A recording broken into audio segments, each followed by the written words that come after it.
آیا داسې پیښه سوې ده چې ذهن مو نارامه سوی، اندېښنو او سودا د سهار په مهال کې په غېږ کې اخیستي، یو ډول سهاري اندېښمن کېږئ، یا په یو شکل د اشکالو ویره لرئ یا ډار لرئ او فکر کوئ چې ورځ خو تر اوسه پورې نه ده پیل، کوم خاص کار یا کومه خاصه پیښه هم خو نه ده سوې، اما زه ویره لرم، زه ډار لرم، زه د ورځې له پیله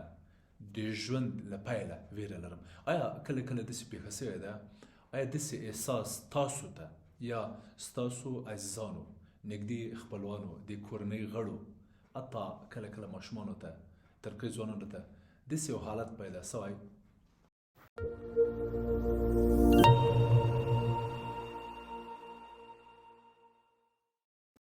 سلام له دوستانو، نن غواړم په هغې پټې ویرې، اضطراب یا انزایټۍ خبرې وکړم کوم چې سهار موږ ته پیدا کیږي، یا هم اجازه راکړئ دا ووایم چې موږ په جنرال انزایټي ډساردر یا په هغې عمومي پټې ویرې یا اضطراب خبرې کوو چې یوه نښه د سهار مهال نارامي، اندېښنې، سودا او تشویشونه دي. له علمي اړخه، له اکاډمیک اړخه او معمولا په علمي او اکاډمیکو بحثونو کې دغه حالت چې ما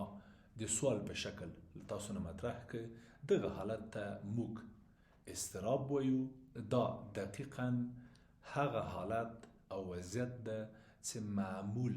فرد ته د سهار په وخت یا مهال پیدا کیږي، او اصلي جرړه او ریشه له علمي اړخه د هغو هورمونونو چې د سټرس اړوند دي د فعالېدو یا ډېرېدو یا د تعادل له لاسه ورکېدو مسله ده. یعنی معمولا دغه مهال کورتیزول ډېر اوچت ترشح کیږي. په طبیعي شکل انسان اړتیا لري د کورتیزول ترشح ته، اما کله چې د دې ترشح او افراز ډېر سي، زیات سي، نو بیا دقیقا فرد ته هغه حالت پیدا کیږي کوم چې موږ وپوښتو. پوښتنه دقیقا هغه وخت پیدا کیږي چې ښه موږ ولې داسې کیږو، زموږ کورتیزول یا د سټرس هورمون ولې سهار مهال ډیره ترشح کیږي، ډیر زیات افراز کیږي. اصلي علت خدا ده، هغه فیزیولوژیکي مسئله خو ما تاسو سره شریک کړو دوستانو، اما له د ارواپوهنې له نظره د اروايي بحثونو له اړخه هغه افراد او اشخاص چې معمول اضطراب لري، دوامداره اندېښنې لري، سودایي دي، یا په ټوله کې هماغه د اضطراب مسئله یاده کړم، دوی کې معمولا دغه پیښه ډیره ترسره کیږي. یعنی معمولا هغه وګړي چې اضطراب لري، پټه ویره لري، 85 تر 80%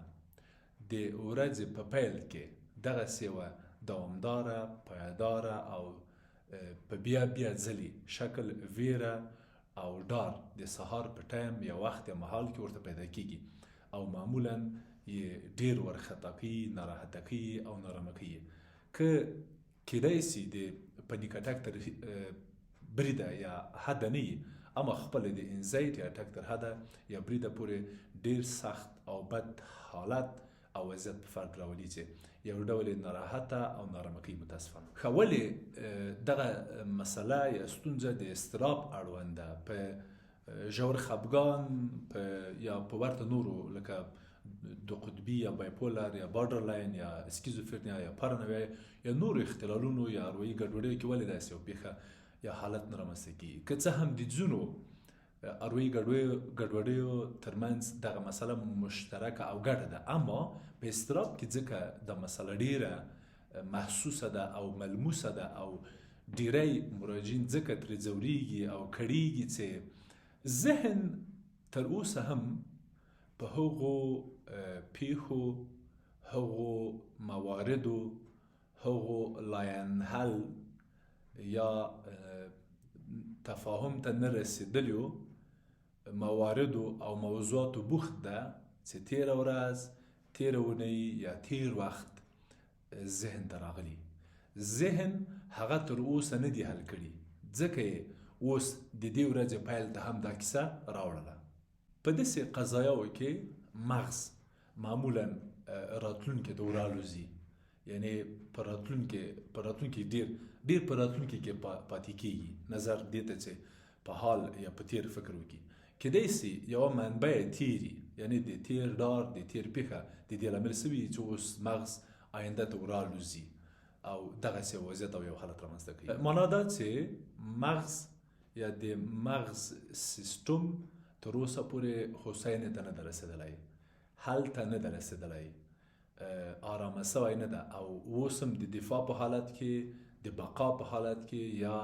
د تیښتې او ویرې یا ډار په حالت کې ده.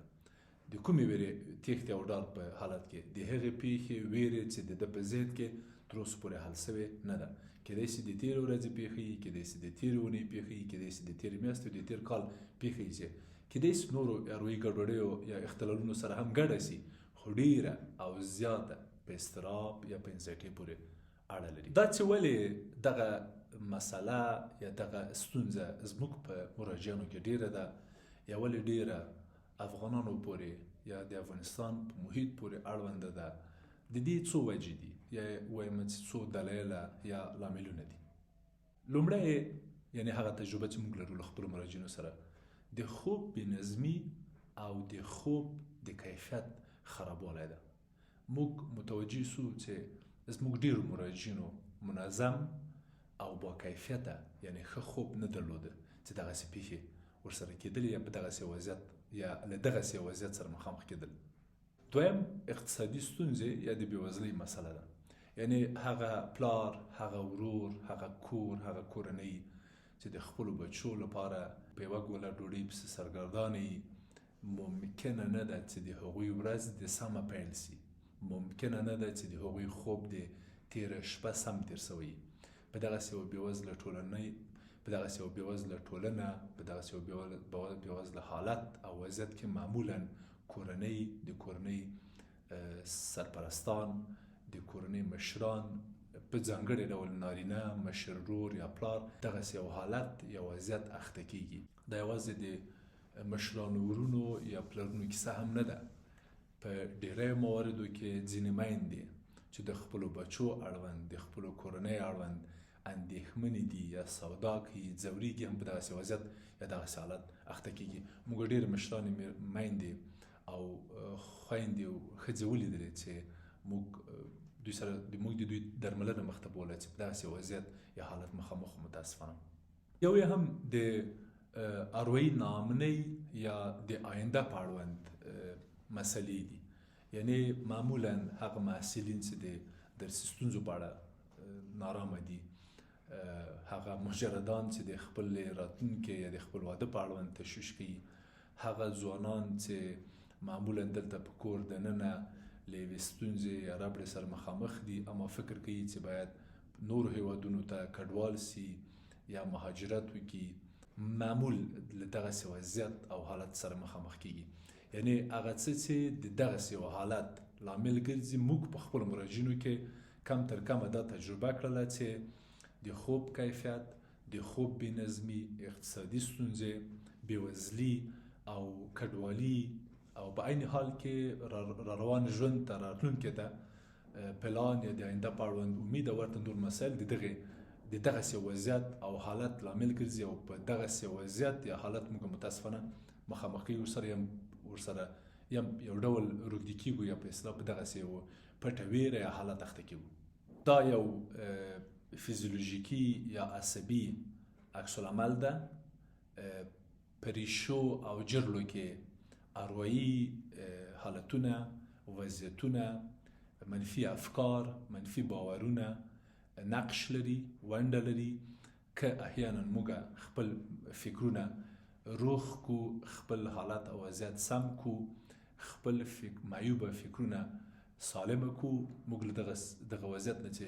سهار یا د ورځې په هر وخت کې ورسره مخامخ کېږو، ډېر راحت ترې خلاصېدی سو. که احیانا دغه حالت د زړه له ټکان سره مل سه، که احیانا دغه حالت د دې لامل څه چې موږ له کوره ونوځو، موږ له خپلې دندې لاس په سر سو او د ژوند په نورو چارو کې زموږ دخالت وکړه، زموږ ورځنی ژوند یې وننګاوه یا په اصطلاح خنډ څه د نورمال ژوند. اړینه ده چې موږ له متخصص سره خبرې وکړو، کینو ورسره او د دې مسلې اصلي لاملونه، اصلي دلایل چې په هر فرد کې فرقي پیدا کو او دا مشکل حل کو. ځکه چې که احیانا موږ په دغسې وضعیت کې پاتې سو یا ادامه ورکو، دا د دې لامل ګرځي چې ستونزه نور هم ډېره سي او په یو شکل د اشکالو زموږ د ژوند په کیفیت هم بد اغېزه وکړي. مننه.